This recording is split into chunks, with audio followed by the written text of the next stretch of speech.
పవన్ కళ్యాణ్ గారు ఈ ప్రభుత్వ కార్యాలయంలో ముఖ్యమంత్రి చంద్రబాబు నాయుడు గారి ఫోటోతో పాటు పవన్ కళ్యాణ్ గారి ఫోటో మరి పవన్ కళ్యాణ్ గారి ఫోటో ఎందుకు ఉండాలని మీరు కోర్టులో కేసు కూడా ఎందుకు ఉండకూడదు ఉండనివ్వను అంటున్నారు మీరు. ఉండనివ్వను, సమస్య లేదు. నేను ఆన్ రికార్డ్ చెప్తున్నా, కెమెరా ముందు చెప్తున్నా, రికార్డ్ చేస్తాను. ఆయన వాళ్ళు ఫోటో పెట్టుకుంటే మీకు వచ్చిన ఇబ్బంది ఏంటి? కరెక్ట్ మాట్లాడినారు. అబ్సల్యూట్లీ. మీ యూటీవీలో చంద్రబాబు నాయుడు ఫోటో పెట్టుకోండి, పవన్ కళ్యాణ్ ఫోటో పెట్టుకోండి, వాళ్ళ ఆవిడ ఫోటో పెట్టుకోండి, లేకపోతే రాష్ట్రపతి వాళ్ళ ఫోటో పెట్టుకోండి. మీది ప్రైవేట్ ఛానల్, మీకు ఎవరిది అడగాల్సిన హక్కు లేదు. గవర్నమెంట్ ఆఫీసెస్లో, రాష్ట్ర వ్యాప్తంగా ఉన్న గవర్నమెంట్ ఆఫీసెస్లో ఎవరు ఫోటో పెట్టాలనే దానికి ఒక రూల్స్ రెగ్యులేషన్స్ ఉండాలి. అంతేగాని నేను భువనేశ్వరి ఫోటో పెట్టుకుంటా, నేను నారా లోకేష్ ఫోటో పెట్టుకుంటా, ఇంకో ఎస్పీ ఏంటి నాకు విశాఖపట్నం ఎంపీ భరత్ గారు పోస్టింగ్ ఇచ్చారు కాబట్టి ఆయన ఫోటో పెట్టుకుంటా, ఇంకొక ఆయన నాకు భారత ముఖ్యమంత్రి దేవాంశ్ కాబట్టి దేవాంశ్ ఫోటో పెట్టుకుంటా అంటే ఊరుకుంటారా? This is a democratic country అండి. మన ప్రభుత్వ కార్యాలయాల్లో ఉండే ప్రతి ఫోటోగ్రాఫ్కి ఒక వాల్యూ ఉంది, ఒక కాన్స్టిట్యూషనల్ స్పిరిట్ ఉంది. ఒక జాతీయ జెండాను తీసుకొచ్చి రోడ్డు మీద పడేసేసి తొక్కుకుంటూ వెళ్ళిపోతే ఊరుకుంటామా?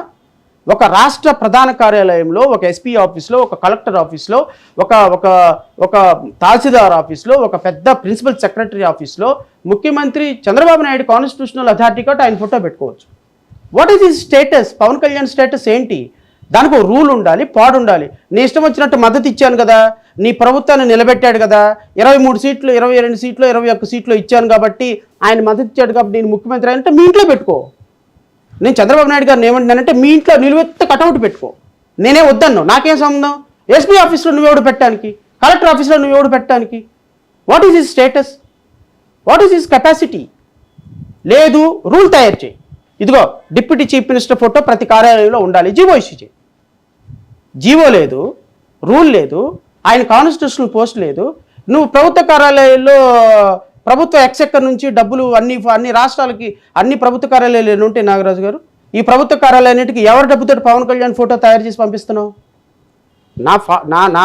నా క్రేవింగ్ పవన్ కళ్యాణ్ మీద కాదు, ఒక ప్రాసెస్ ప్రకారం ఒక సిస్టమ్ నడవాలి. 4 సినిమాలు చేసేసేసి 4 మాటలు అబద్ధాలు మాట్లాడేసేసి ఓదో ఒక 1000 కోట్లు 2000 కోట్లు డబ్బులు ఉన్నాయి కాబట్టి రాజకీయాల్లోకి వచ్చేసి అబద్ధాలు చెప్పేసి 15 నెలలు అవుతుంది. ఎక్కడన్నా ఉన్నాడా రాష్ట్రంలో? ఏదైనా సమస్యను పట్టించుకున్నాడా? 33,000 మంది అమ్మాయిల మీద అఘాయిత్యాలు జరిగినాయి. ఒక అబ్బాయి ఎవడన్నా ఒక అమ్మాయిని పట్టుకుంటే వాడిది కోసేస్తా, వాడిది నరికేస్తా, వాడిది తుడిమేస్తా. రాష్ట్రంలో ఆడపిల్లను పట్టుకోవాలంటే చట్టాలు తయారు చేసి వాడి తాట తీస్తానన్నాడు. ఎన్ని చట్టాలు తయారు చేశాడు ఈయన? 18 నెలలు 16 నెలల కాలంలో 33,000 మంది అమ్మాయిల మీద అఘాయిత్యాలు ఎఫ్ఐఆర్లు నమోదైనాయి. ఒక్కళ్ళ దగ్గరికి వెళ్ళి పరామర్శించారా? ఎంతమంది దళితుల మీద జనసేన కార్యకర్తలు దాడులు చేస్తున్నారు, ఖండించావా? విమెన్ ఎంపవర్మెంట్ తెస్తా, ఎస్సీ ఎంపవర్మెంట్ తెస్తా, బీసీ ఎంపవర్మెంట్ తెస్తా, ముస్లిం ఎంపవర్మెంట్ తెస్తా. జనసేన కార్యాలయంలో పనికిమాలిన కబుర్లన్నీ చెప్పింది ఈ పవన్ కళ్యాణే కదా. ఏం చేశారు? ప్రశ్నిస్తానన్నాడు. ఏది? ఎక్కడ ప్రశ్నించావు? ఈరోజు మెడికల్ కాలేజీలు మొత్తం అన్యాయం అయిపోతున్నాయి, ఎక్కడ ప్రశ్నించావు? సో ప్రభుత్వం మీద నా పోరాటం, వ్యవస్థ మీద పోరాటం. కానీ పవన్ కళ్యాణ్కి నాకేం? సూపర్ 6 సూపర్ హిట్ అయింది, ఇచ్చిన మాట ప్రకారం అన్ని నెరవేరుస్తున్నాం అనుకుని ఆయన హ్యాపీగా ఉన్నాడు కదా. అదే సూపర్ 6 సూపర్ హిట్ అని పెద్ద ఎత్తున సభ కూడా పెట్టారు. అదే అంటే ఆయన హ్యాపీ, మీ ముఖంలో కూడా కనిపిస్తుంది నాకు. సూపర్ 6 హ్యాపీ, ఆయన హ్యాపీ పాడు కదా. మీరు చెప్పండి సార్ నాకు.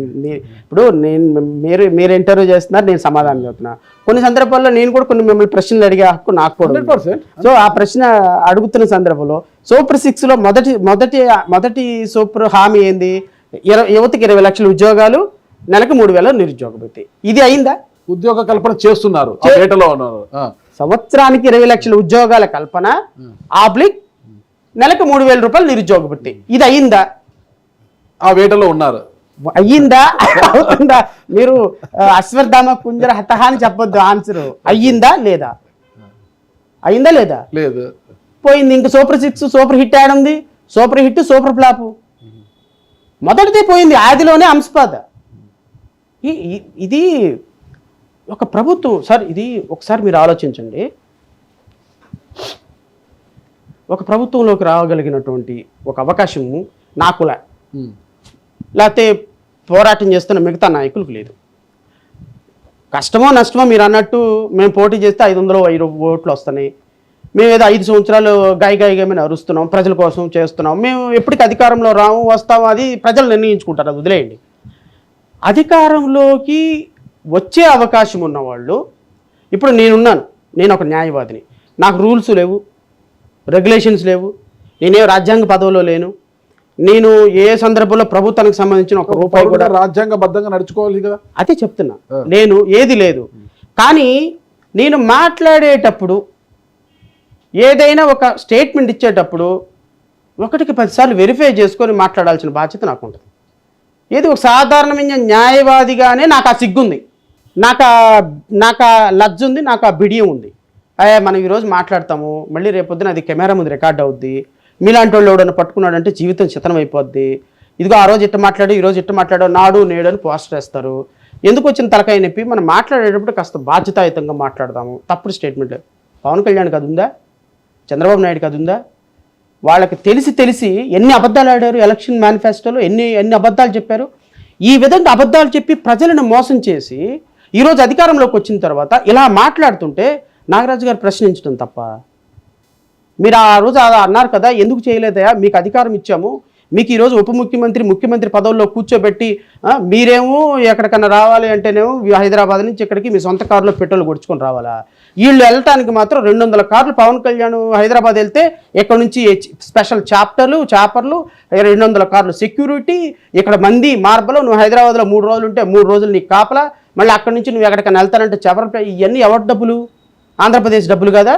ఉప ముఖ్యమంత్రి హోదాలో నువ్వు ఈ రాష్ట్రానికి ఏం చేస్తున్నావు, ఇక్కడ అసలు ఎందుకు ఉండట్లేదు, నువ్వు హైదరాబాద్లో 29 రోజులు ఉండి ఆంధ్రాలో 1 రోజు ఎందుకు ఉంటున్నావు అని అడిగితే తప్ప?